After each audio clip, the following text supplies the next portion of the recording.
पान मोदक बनवण्यासाठी कढईमध्ये तूप टाकायचं आहे, त्यामध्ये ओल्या खोबऱ्याचा खीस टाकायचा आहे व नंतरून मिल्क पावडर टाकायची आहे. हे व्यवस्थित भाजून घेतल्यानंतर विड्याची पानं घ्यायची आहेत, ते मिक्सरमध्ये दूध टाकून छानसे एकदम पेस्ट बनवून घ्यायची आहे व ते ह्यामध्ये टाकायचं आहे. व्यवस्थित भाजून परतून घ्यायचं आहे. थोडंसं त्यामध्ये फूड कलर ॲड करायचा आहे. हे झाल्यानंतर आपण पिठी साखर टाकणार आहे. ह्याचं प्रमाण तुम्ही तुमच्या चवीनुसार कमी अधिक करू शकता. हे व्यवस्थित आता आपल्याला साखर पूर्ण वितळेपर्यंत घट्ट होईपर्यंत परतून घ्यायचं आहे. एकसारखं मिक्स करत राहायचं आहे. आता स्टफिंगसाठी गुलकंद घेतलेला आहे, ड्रायफ्रूट्स घेतलेले आहेत, मुखवास घेतलेला आहे, तुटी फ्रुटी घेतलेली आहे. आता हे व्यवस्थित मिक्स करायचं आहे. त्यामध्ये बडीशेपही टाकलेली आहे.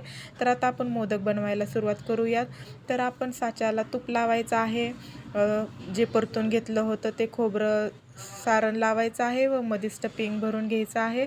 अशा पद्धतीने आपले छानसे पान मोदक झालेले आहेत. तर तुम्हाला कशी ही रेसिपी वाटली ते तुम्ही मला नक्की सांगा.